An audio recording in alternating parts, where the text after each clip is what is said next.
সালাম আলাইকুম সুপ্রিয় দর্শক মণ্ডলী। বেসিক জ্ঞানের জন্য গাণিতিক দক্ষতার দশমিকের পর্ব একে আপনাদের স্বাগত জানাচ্ছি।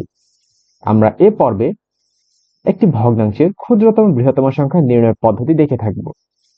এর আগে আমরা একটা জিনিস জেনে নিই, সেটা হচ্ছে হরলব কি।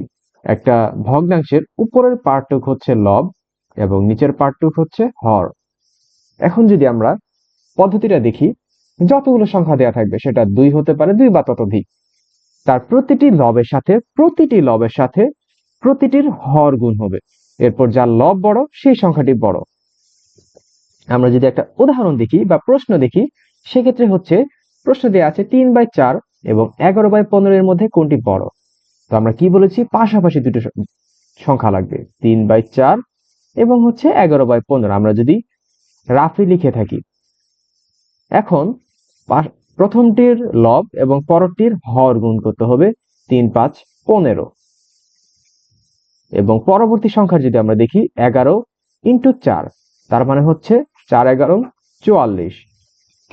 এটা হবে এটা 45 হবে, 3×15=45।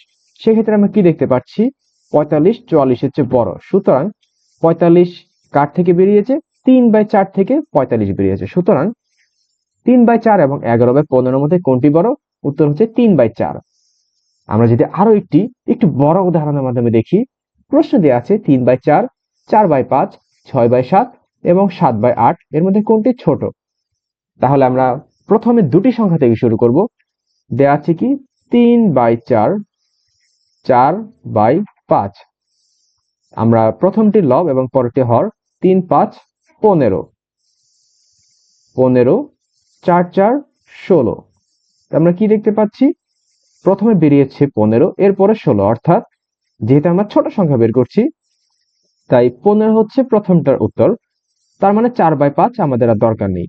এরপর হচ্ছে 3/4 ইন্টু 6/7 সাথে কম্পেয়ার করব। যদি আমরা কম্পেয়ার করি, 3×7=21 এবং 4×6=24।